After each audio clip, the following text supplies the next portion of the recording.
Sejumlah aktivis ASNLF dari berbagai wilayah di negara Skandinavia mengikuti pawai Hari Buruh Sedunia sambil membawa spanduk dalam bahasa Inggris dan mengibarkan bendera bintang bulan ikut pawai memperingati Hari Buruh Nasional atau May Day yang digelar di Jalan Swedia, tepatnya di pusat kota Stockholm, 1 Mei 2024.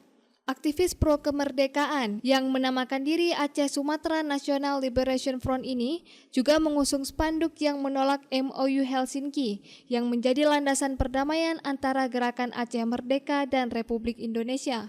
Selain itu, para diaspora asal Aceh dan juga putra-putri Aceh kelahiran negara Skandinavia itu juga menyampaikan orasi tentang berbagai pelanggaran HAM yang terjadi di Aceh dan menyerukan kemerdekaan untuk Aceh.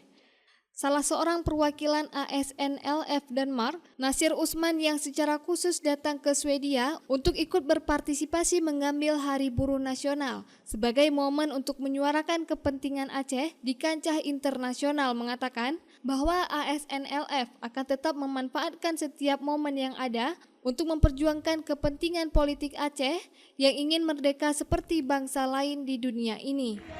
Hari ini merupakan 1 Mei, Hari Buruh Internasional.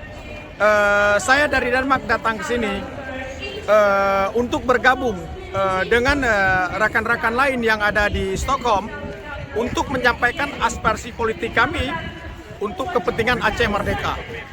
Dan kami tetap memanfaatkan apapun momen-momen untuk kepentingan politik kami guna kami bisa bebas dan merdeka seperti bangsa-bangsa lain.